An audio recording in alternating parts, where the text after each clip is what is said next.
Escape to nature. Protect your peace. The path is before you. It never ends. It never ends. Some places never let you leave. You live here now. You live here now. Get tickets now for Return to Silent Hill. In theaters, January 23rd.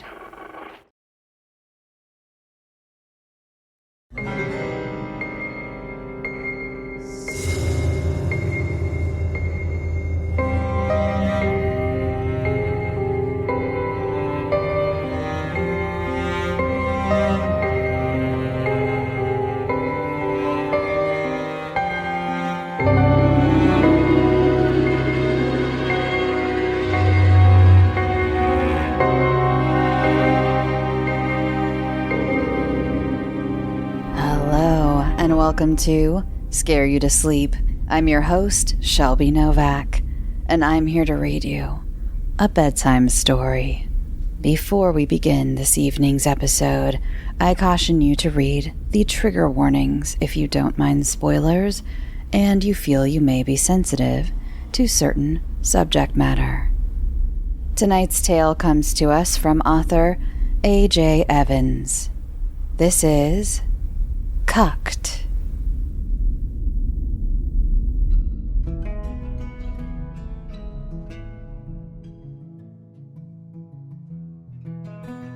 It all started when Scott and I met online. Like so many millennials, we found each other on a dating app. For weeks, I had swiped on profiles, doing my best not to be too critical of the phishing pictures, but avoiding obvious red flags. Matches started to accumulate, and a volley of pickup lines filled my inbox. Some were funny, but most invoked an eye roll. Out of the clutter, Scott stood out. Of course, I found his pictures attractive, and his profile was absent of the typical dog whistles of fuckboys. Something about the way he asked questions resonated with me. He really listened to what I had to say, always uplifting me anytime I wrote a self-deprecating remark or shared an embarrassing story. Soon, his were the only messages I looked forward to seeing in my inbox. Middle school butterflies fluttered around my stomach as I got ready to see Scott for the first time. Several weeks of flirting turned into a weekend of sexting that led to plans for a face-to-face dinner date. Scott had admitted he had a high school crush on Avril Lavigne, so I broke out my dark eyeshadow and put on my best smoky eye. But I had to have my best friend Vanessa come over to do my eyeliner, as my hands were shaking so much in anxiety. She brought over a bottle of wine and poured me a glass to take the edge off while helping me with the final touches of my makeup and outfit. She teased that I wasn't planning on coming home as I came out of the bathroom wearing a matching set of underwear. I feigned innocence as I slipped into my dinner dress.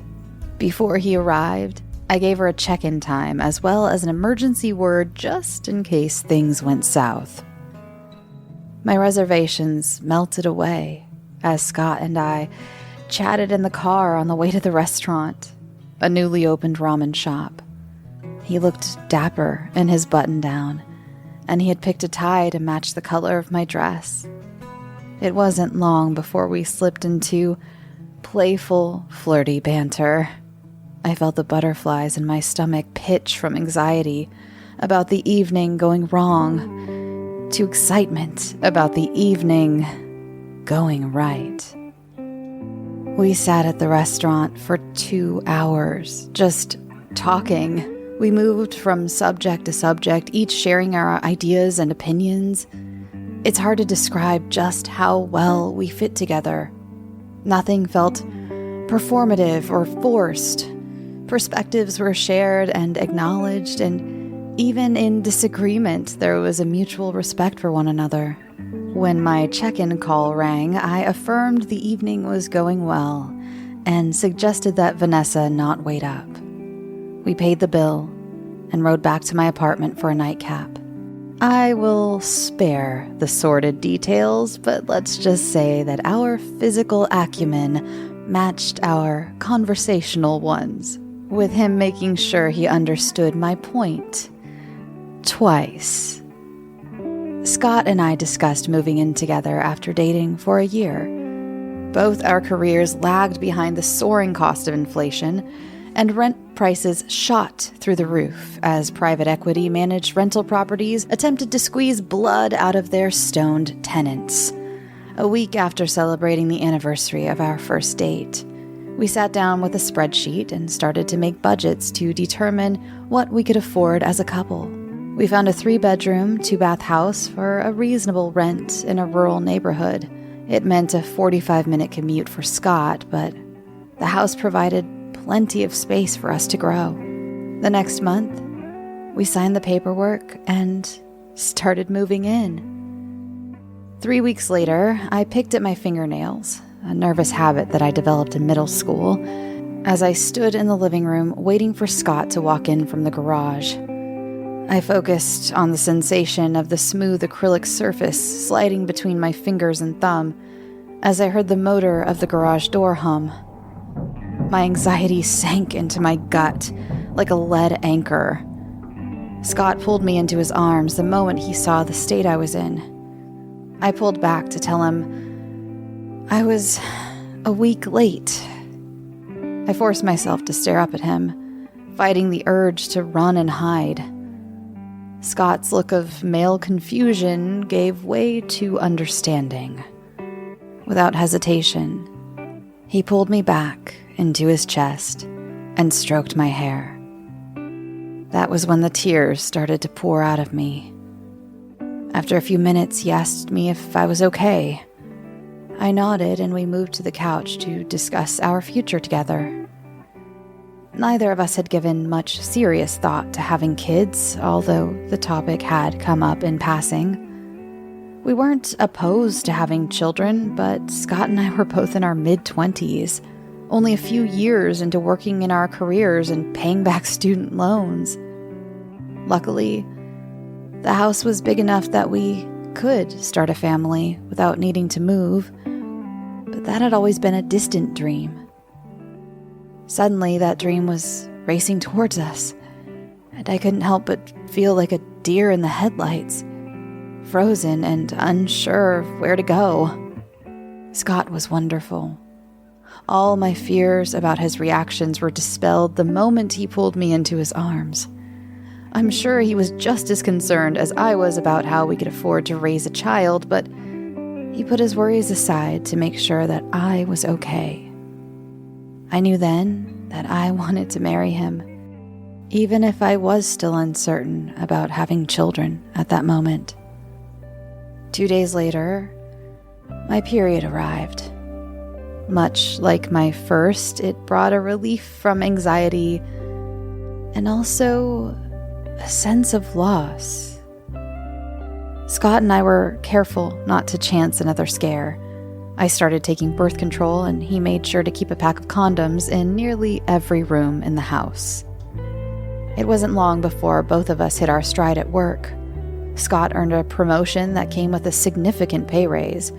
With that, we were finally able to move beyond living paycheck to paycheck. We started putting money back for emergency funds. But Scott dipped into our savings to buy a ring. He proposed, and a year later, we were married. Vanessa was my maid of honor. As it turned out, we needn't worry so much about pregnancy. After our honeymoon, we decided to drop our guard and let nature take its course. But 3 years without birth control had not resulted in any pregnancy. Now in our 30s, we felt the need to actively try for a baby.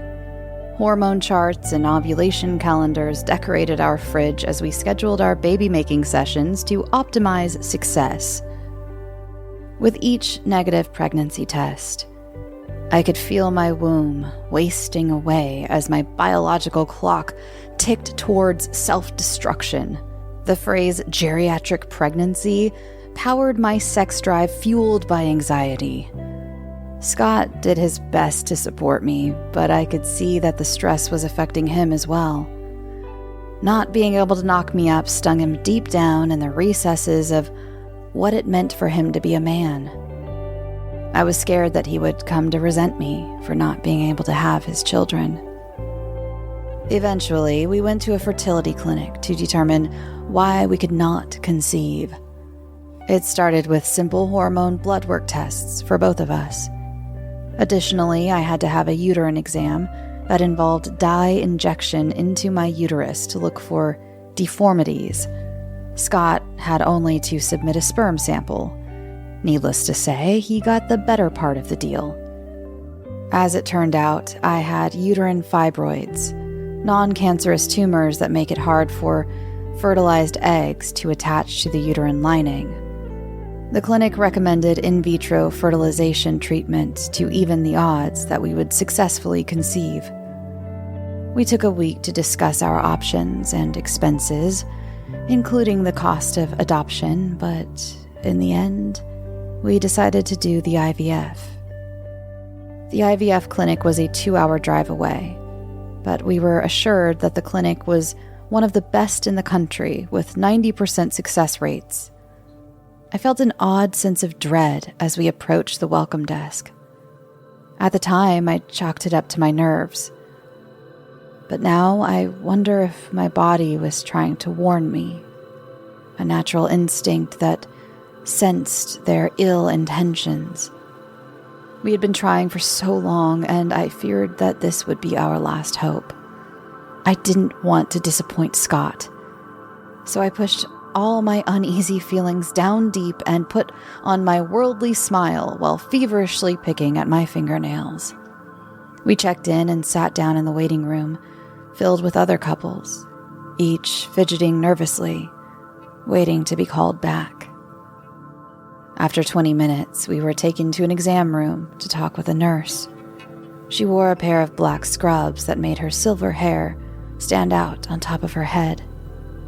She looked sternly over her glasses that sat delicately on her long, wide hook nose as she went over our digital chart. After a few minutes of uncomfortable silence, she turned and introduced herself as Nurse Wren. She shook both of our hands with a solid grip, her long, thin fingers wrapping around the back of my hand. With the speed and ease of a well-practiced musician, she pulled out a small bottle of sanitizer and rubbed it thoroughly about her hands as she explained the IVF procedure. The entire process was way more involved than I had realized. Of course, Scott had only to provide a few sperm samples, all of which I could assist with as a dutiful wife. But my process would start with 2 weeks of hormone injections, followed by a vaginal ultrasound. As she spoke, I got more nervous about the treatments. I had never been a big fan of needles, and Scott had to be in the room with me when they did the dye injections for the uterine exam. I explained that when I was 13, I had my blood drawn to test my glucose. My mother had been recently diagnosed as type 2 diabetic, and I got tested as a precaution and a show of support. It was the first time I'd had my blood drawn, and I watched with fascination as the nurse pierced my skin to skewer the plump vein. Unfortunately, the vein rolled, and the nurse backed the needle out a few millimeters in order to try again. I winced under the burning pain as the needle swam between the layers of tissue under my skin. Suddenly, I felt a cool wave wash over me, and the saliva in the back of my throat turned acrid. One moment, my vision was tunneling as I looked at the needle worming underneath my skin, and the next, I was staring up at the ceiling. Thankfully, the nurse saw me about to faint and triggered the blood draw chair to recline, using a pedal by her foot. I was only unconscious for a moment, But I learned that I have to be careful and not watch the needle, or I will faint. Throughout my story, the nurse kept her rapt attention on me. I got the feeling she was doing more than just giving me her undivided attention. I felt vulnerable under her stare. Her crow's feet stood out prominently as she focused her gaze up and down as I talked. It wasn't until the drive home that I realized what had unnerved me so much about her eyes. She never blinked. Scott agreed that she had a bit of a Nurse Ratched vibe, but doubted she hadn't blinked during the entire 40-minute meeting. I hoped that the next time we drove up, we would luck into a different nurse. Thankfully, the clinic could put in the orders for the hormone injections and scheduled appointments for me at my local hospital. But we would need to travel back up in 2 weeks for the vaginal ultrasound. I got through hormone injections without any problems. Scott even took me out for mint ice cream after each one. It was childish, but soon we hoped to be immersed in the childish splendor of parenthood. After 2 weeks, we packed up the car to drive back to the clinic for the vaginal ultrasound. Our bad luck stood personified as Nurse Wren stepped out of the office to greet us. Her tall, lanky frame towered over me as she led us down the hallway toward the ultrasound suite. While we walked, she asked questions about the hormone treatments, and we provided details that she noted on our digital chart. We sat in the waiting area as she finished making notes on her tablet.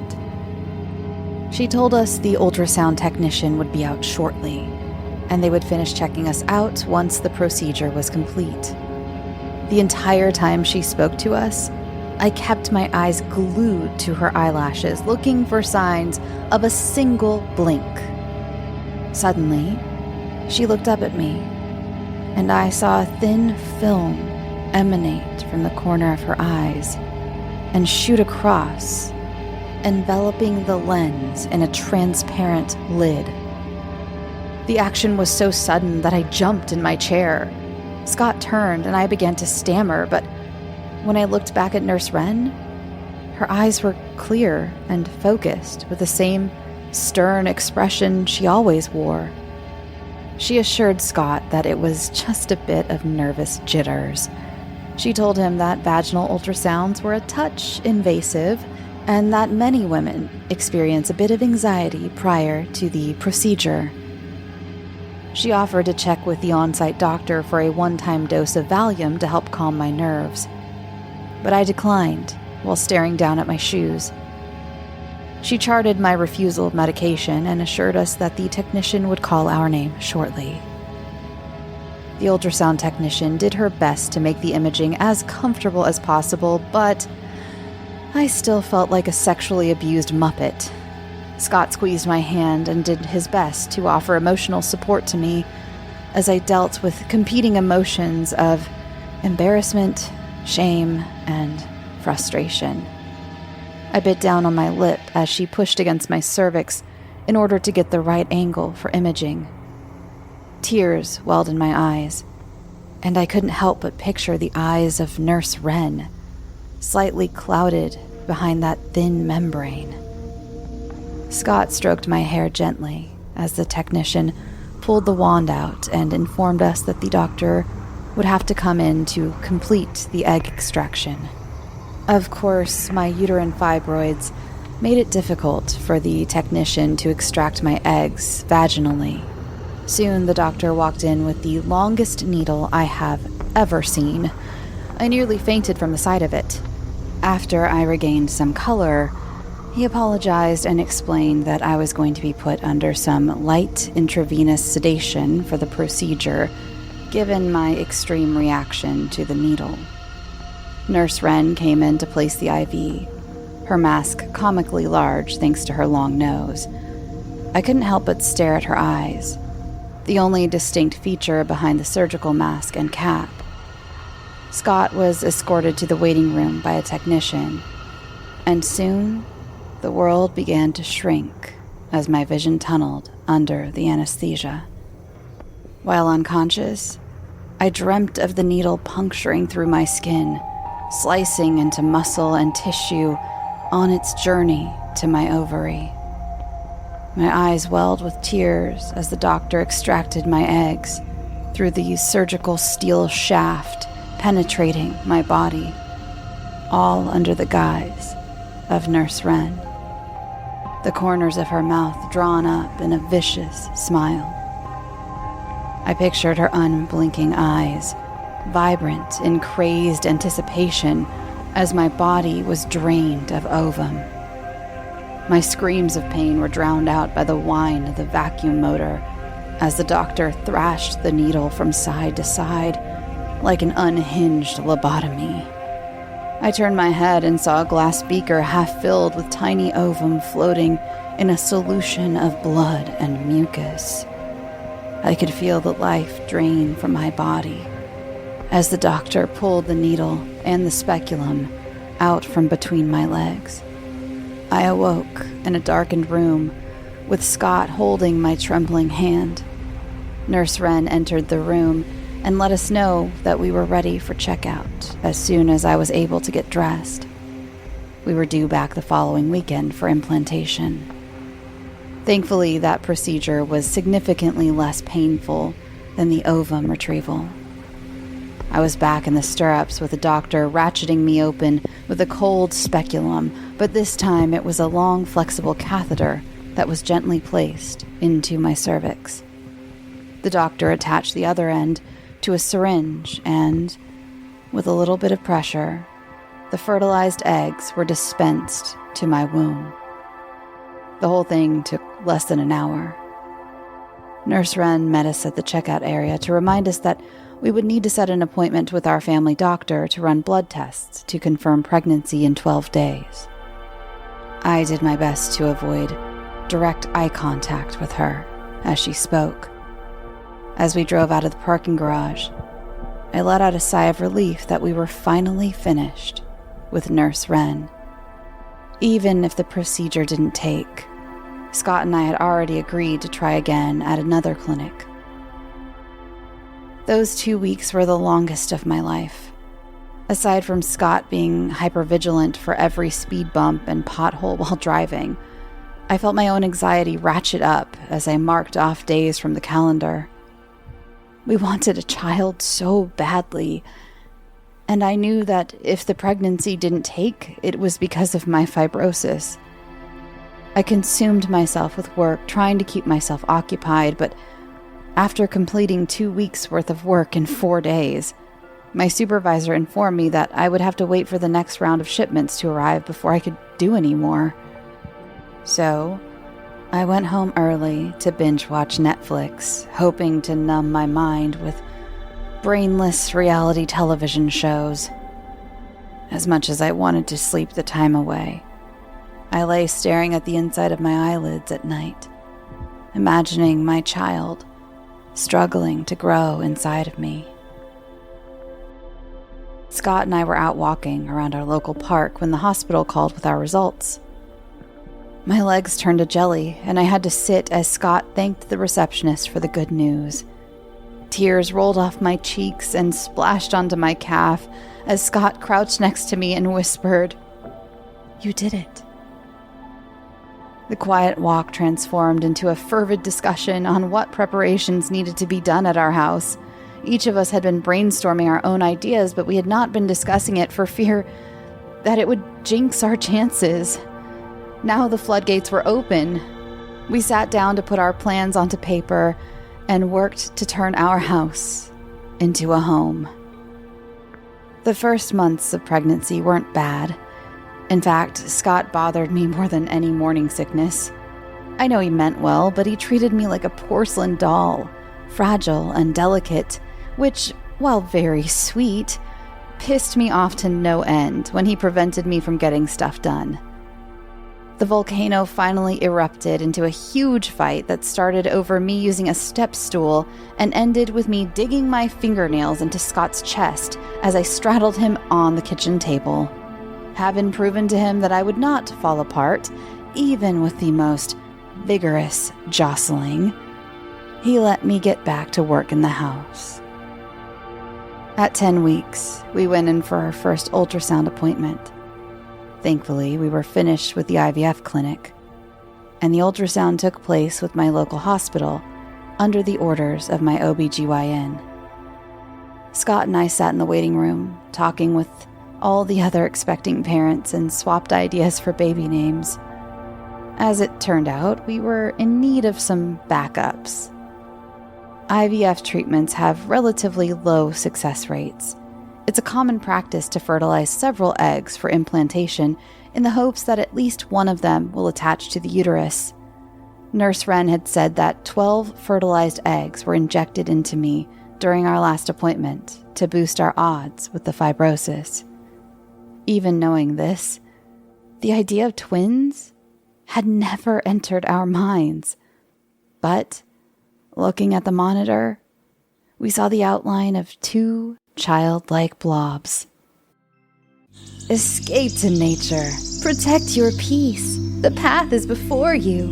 It never ends. It never ends. Some places never let you leave. You live here now. You live here now. Get tickets now for Return to Silent Hill. In theaters, January 23rd. Scott and I stared in disbelief as the technician congratulated us. Suddenly, we went from feeling well prepared to being desperately behind. Don't get me wrong, we were happy about the twins. Scott and I were both only children, and we had wanted to have more than one child. But we had all but given up that idea with all the complications of getting pregnant. Luckily, we were still very early in the pregnancy and worked to update our baby registry with 2 of each item. Thankfully, both Scott's and my parents stepped in to assist with getting things ready for the twins, with each purchasing a crib and a high chair. It wasn't long before our closet was full of diapers and more being stored in the garage. Scott's dad came over to help paint the nursery, and my mom found a great set of rocking chairs at a local auction that matched the wood of the cribs. Vanessa came over once a week to go over lists of baby names and help soothe my anxiety at not being able to fit into my old clothes. She squealed in joy when we asked her to be the children's godmother, and tearfully accepted. Overall, the next 2 months, the pregnancy progressed normally. Both my belly and my boobs expanded as my feet and ankles swelled. Scott did his best to handle the waves of emotions that came with the change in hormones as I ping-ponged between needing to be held and wanting to be left alone. At 18 weeks, we made our way to the hospital in order to get our next ultrasound and find out the sex of the twins. Both Scott and I agreed that we wanted to know the sex of the children before the due date. The surprise of twins had caught us off guard, and I suppose finding out the sex was our way of trying to claw back some control to help us feel more prepared as parents. The ultrasound table was cool against my back. As I pulled up my shirt for the technician, Scott held my hand tightly as the tech applied the ultrasound gel to my stomach and started pushing gently with the wand. After a few seconds, we could see static shapes appear on the screen. The first was a baby girl, her little hands curled up into fists. The technician turned on the sound so that we could hear her heartbeat. I could feel my eyes burning with tears as Scott looked down at me with love in his eyes. Next was a baby boy with his legs stretched out. That explained who had been gently pushing against my stomach the past couple of days. I closed my eyes as I listened to the rhythm of his steady heartbeat.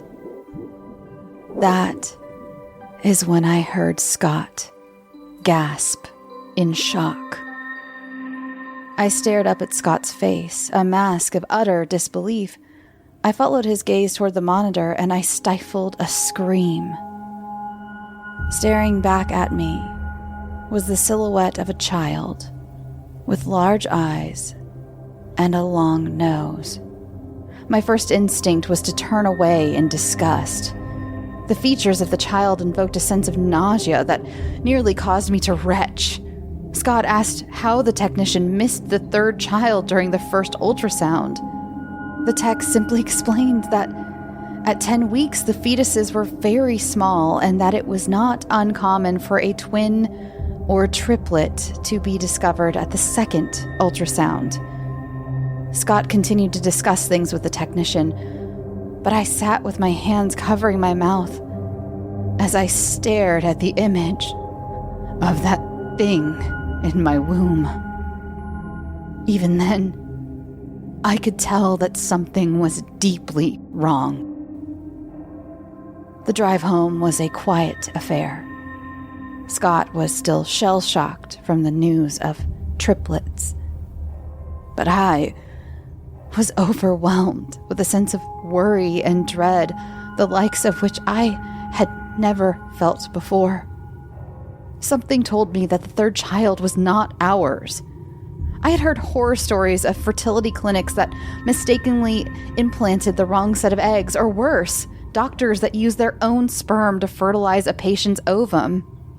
Scott wanted to call our parents to tell them the news as soon as we got home, but I asked him to wait until we had a chance to talk. At first, he thought I was simply in shock, but as I explained my concern that the third child was not ours, he began to pull back from me. He tried to be rational. He tried to explain how I was just stressed from the news and that I was projecting my anxiety onto the Rorschach of an ultrasound. I wanted to shout. I wanted to scream. I wanted to grab Scott by the arms and shake him till he saw what I could clearly see. But in the end, I let my denial of the situation win out. It was easier to believe that I was simply being paranoid and hysterical over the news that our miracle baby was now a set of miracle triplets. That night, I called Vanessa, who sensed my unease, and I confided in her my fears that the third baby was not ours. To her credit, she did not outright dismiss my concern. She listened to me as I explained the awful feeling I got when I looked at the monitor, how I didn't recognize it like I had the other two. I told her about my odd interactions with Nurse Wren at the IVF clinic. Vanessa told me about her Aunt Jane, who was convinced that her child had been replaced with a changeling. Jane had simply woken up one morning with an awful feeling that her child had been stolen in the night by fairy creatures and replaced with a physically identical baby. As it turned out, Jane was suffering from a severe case of postpartum depression. Eventually, she attempted to prove the child was a changeling by placing it in a bath of scalding hot water. Hearing the child's screams as its flesh seared from the heat of the water finally snapped Jane back to reality. Vanessa assured me that all three babies were mine, and I shouldn't let my fears or anxieties take me out of reality. I thanked her for listening to me, and I told her that she was right. Before bed, I took out the ultrasound photos and stared at the wide eyes and hooked nose. Fear tingled up and down my spine as I looked at the creature growing inside me. The next 6 weeks of my pregnancy were awful. Severe morning sickness and painful cramps were followed by devastating kicks from the creature inside me. It was all I could do to hold it together as I pictured Liam and Lacey stuck in the dark with that thing. I found myself completely drained of energy. While I was bedridden, it drove me to crave some awful things in order to satisfy its Scott came home to find me eating maggots from the trash bins out by the garage. I didn't have the heart to tell him about the raw pork sausage I had eaten hours before.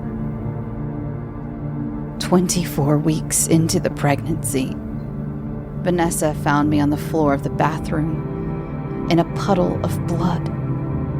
I was barely conscious from the pain and blood loss. The doctors performed an emergency C-section in an attempt to save the children, but both Liam and Lacey were pronounced stillborn. The doctor said that the umbilical cords got tangled around their necks, causing the miscarriage. I never even got the chance to hold them. Scott sat next to me, holding my hand as the babies explained how they were able to save our other child. He explained that babies born prior to 26 weeks have a low likelihood of surviving, but it seemed as though our child's lungs were nearly fully developed. He would need to spend a few more weeks in the NICU, but we would be able to visit him as often as we wanted while he remained at the hospital. My entire body felt numb as I watched Scott weep for our children, the ones I failed to protect from the monster that took refuge inside of me. I spent 5 days in the hospital recovering from the miscarriage. Scott helped me into a wheelchair on day 3 and pushed me up to the NICU in order to visit our child. I watched in horror as Scott spoke softly to the monster in the crib, making promises of love and affection towards the beast. I looked down at it, disgusted by its bulbous head and beady eyes that sat on either side of its long, hooked nose. Somehow Scott couldn't see it. He looked and saw a beautiful baby boy and saw him as his own child, but I knew that this child was an imposter, a creature that took the lives of my innocent children and was now holding me hostage. I refused to return to the hospital after I was discharged. Most assumed it was too painful, as I made plans to bury Liam and Lacey. In part, that was true. I sat in a wheelchair and endured the condolences of family and friends throughout the service. We chose to have them buried together in a single casket. Scott asked if I wanted to visit the hospital after the service, but I told him to take me home. Vanessa lay in bed with me, while my husband spent his time with the thing that killed our children. Scott brought it home yesterday. He carried it into our house, nestled in a car seat. At first it slept so soundly, I wondered if it was even alive. But soon it wailed from its crib. Scott brought it to me in order to feed it. My body betrayed me as I looked down at my blouse to find milk stains dotting my chest. Automatically, I nestled the thing to my breast and offered it an engorged nipple. It latched greedily and began to suckle vigorously. Scott left the bedroom to fix some lunch, and I stared down at the creature latched to my breast. I watched as it stared up at me with unblinking eyes. Suddenly, I felt the burning sensation of my skin being punctured, and I watched as blood pooled around the lips of the child. Slowly, I saw a transparent film emanate from the corner of its eyes and move across, enveloping the lens in a transparent lid. Scott returned with a plate of sandwiches after I wrenched the creature from my chest. It did not cry out, seemingly satisfied with its repast, as it stared at me with unblinking eyes. Scott returned it to the nursery, unbothered by the blood or my tears. He left me to eat alone. I was nothing more than a cow for the beast that took my first children, and now, my husband. This morning, Scott went to the office to pick up a few items in order to work from home. Blood wept from the stapled incision on my stomach as I fought back the urge to vomit from the pain. Holding my abdomen, I trudged down the hallway to the bathroom across from the nursery. I collapsed on the toilet, the cold seat soothing against my aching legs. I was too exhausted from the short walk to shut the door. I sighed in pain as I tried to relieve myself, each push eliciting a jolt of pain through my lacerated abdomen. I turned my attention to the open door as the creature began to stir from the other room. From within its nursery, I could hear its breathy cries over the sound of the running water. I made my way into the room for the first time. It lay in Lacey's crib, swaddled in Liam's blanket. Its wide eyes stared up at me with fascination as I leaned over to pick it up. As soon as I had it cradled in the crook of my arm, it lashed out a tiny hand to grasp the collar of my robe. Pulling with surprising strength, it drew back the cotton fabric to expose my tender nipple. I grabbed its tiny fist and pried the cloth from it. I could feel the strength ebb from my body as I struggled to maintain balance with the few steps I took from the crib to the doorway. Pain radiated from my unsupported core as I tried to carry the abomination. Within 3 steps, I collapsed into the rocking chair, desperate to recover my strength. Again, the monster pulled back my robe. I watched as it picked its head up to suckle. Tiny claws on the end of its fingers let it climb up the robe towards my chest. Hungrily, it sank those claws into the sides of my breast and pulled itself to my nipple, biting into the areola. I let it feed from me while I mustered the last of my strength. Wrapping my arms around my stomach, I held it against my chest and it mashed its jaws, drawing milk and blood down its throat. Slowly, I stood and shuffled my way out of the nursery. The sound of its ravenous feeding was mixed with the soft squish of the wet carpet as I made my way across the hall. Finally, I reached down and grabbed underneath its arms. It continued to hold on. Tiny talons dug into my skin while it suckled rapidly. There was a wet pop when I pulled it away from me as my breast fell against my ribs.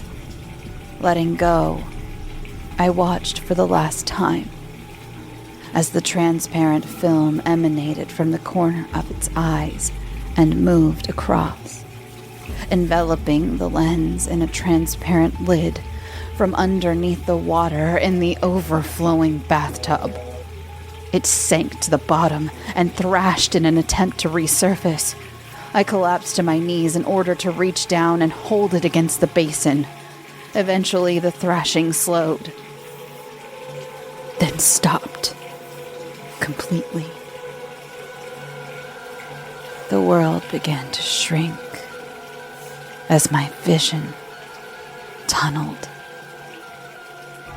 Wails of anguish reached across the darkness as I regained consciousness.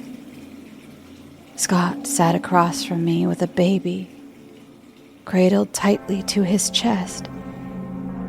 His tiny arms dangled lifelessly as Scott supported the child's head and bottom. Why?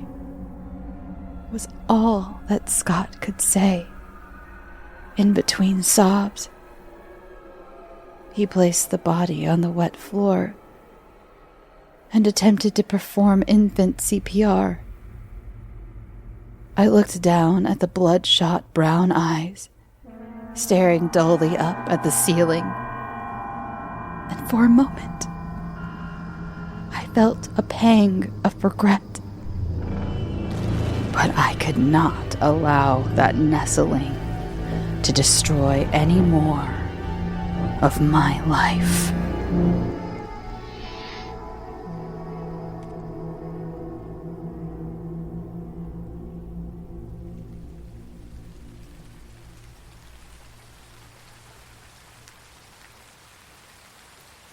Thanks for listening, and thank you to this week's author, A.J. Evans. On one of my other shows, the Bloody Disgusting podcast, I often talk about how I enjoy, fairly often, a movie with a very bleak ending. And I feel like this story definitely scratched that itch. Very bleak. Thank you again, A.J. Evans. This was fantastic. I thoroughly enjoyed this story, and I hope you listening at home did as well. If you'd like more from this show and from me, you can find bonus episodes over at patreon.com/scareyoutosleep, where you can also find ad-free episodes. I just uploaded part 3 of Ted the Caver over there if you're interested in Ted the Caver. I feel like it's a good one to sleep to. Cave noises are so whooshy and relaxing to me. You can also find me on 2 other podcasts, the Bloody Disgusting podcast, as I mentioned earlier, and the Lady Killers podcast, wherever you get your podcasts. But Bloody Disgusting podcast is available on YouTube, on the Bloody Disgusting YouTube. So that's been quite the journey to be on camera so much. So please go check that out. We're really trying to grow the show. So please just give it a little watch. This last one, we eat hot sauce and answer trivia questions. And it was a lot of fun. And if you'd like to go see me, suffer is a strong word, but if you'd like to see me in certainly a state, then head on over there to Bloody Disgusting YouTube channel and check out that episode. You can also visit me in person next week at Creep IECon in Ontario, California. I will be there. I will be interviewing Ted Raimi and Cassandra Peterson, aka Elvira. I'm very excited. I feel very fortunate. So please go, if you're in anywhere in Southern California, or if you're not in Southern California and you have a free weekend and some time to if you're looking for a way to spend your time, come on down to Creep IECon. I will be doing those interviews, but I will also be at the Bloody Disgusting booth all weekend. We're partnering with a certain movie. I don't know if I'm allowed to say yet. There's going to be a sort of scavenger hunt of sorts at the convention. So if you are going to be there and you'd like to know more, please come again, visit me at the booth. I'm happy to tell you about it. Very excited. And I just love chatting with you. So please come visit. And let's see what else. I was going to tell you about something else. What was it? I absolutely do not remember. Well, there's enough for me to have sent you to. There's plenty of me out there. Too much of me. I got like the ick from myself today. I was recording a few ads for the podcast network, and I had to edit some social media things for a wonderful interview I did with Sadi Novato, who is one of the programmers for the Academy Awards Museum, and that is up now also on the Bloody Disgusting YouTube channel. And I was editing this, and it was just like my own voice and face. Just go away, girl. Like, it's, I will say, being on camera and things, look, my job is not digging ditches. I am not complaining. But boy, is it not easy on the old body dysmorphia and just insecurities in general to like stare at your own face for so long and listen to your own voice. I've kind of gotten used to the voice part. but the face part is new. I've talked about this before. Anyway, baking corner. I didn't bake anything this week other than I did polish off the rest of the oatmeal chocolate chip cookie dough that I had squared away in my freezer. So I did finish that off. I do have plans for tomorrow, spending my day off, which I'm so excited to have, making a Pop-Tart. I think I'm going to make a Pop-Tart, you guys. I have so many different berries and cherries. Are cherries a berry? Are they a berry? I don't know. Let's say yes. Well, I have cherries and berries in my fridge that need to be something to be done with them. They're like not moldy, but they're not exactly in their prime. They're a little past their prime. And I think I'm going to make a jam out of them and turn it into a Pop-Tart. Why not, right? Why not? I also have plans I have this whole other, I talked about it on a different show that's going to be coming out soon, which I'm very excited about. My friend Erin interviewed me.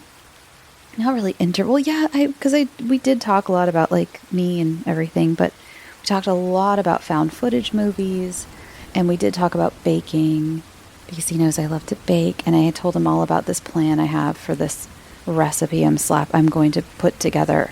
I don't think I'm the first person to ever think of it, but I have plans for that as well. But that's going to be out. He said, I think in a week or two, I'll let you know. That'll be on YouTube. Where I have my face and his face, and so much of my face is just around. I think I talk about that on that show too. Anyway, thank you so much for listening again. I will have more baking corner for you next week, hopefully. And next weekend, come see me at Creep by Econ if you're so inclined. I would love to see your face. I would love to speak to you. Don't be shy. I've had some people say they saw me and didn't say hi. I don't bite. I'm very friendly, I promise, and I love talking to you all. So please don't be shy. I'm happy to talk to you. Even if I'm like rushing off somewhere for an interview or to interview someone, or to the bathroom, or to go buy a Diet Coke, don't worry about it. I'll come back to you or come back later. It's totally cool. Oh, I think this is one of those venues that only has Diet Pepsi, maybe. It's going to kill me this weekend. So if you'd like to bring your old pal Shelby a Diet Coke, smuggle one in. Don't smuggle things in for me. Don't do that. That's it. No, don't do that. Don't smuggle things for me. I don't want you to get kicked out of a convention just because I have an addiction to this ridiculous beverage. Okay, I will see you all next week, and I hope you have an excellent weekend. Go make a Pop-Tart. Or a lot of you are snowed in this weekend.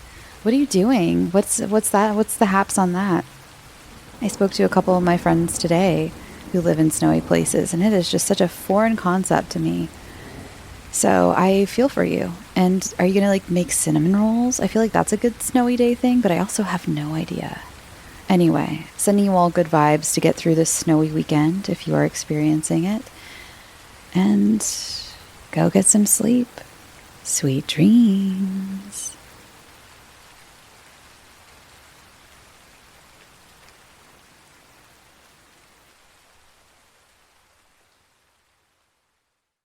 Escape to nature. Protect your peace. The path is before you. It never ends. It never ends. Some places never let you leave. You live here now. You live here now. Get tickets now for Return to Silent Hill. In theaters, January 23rd.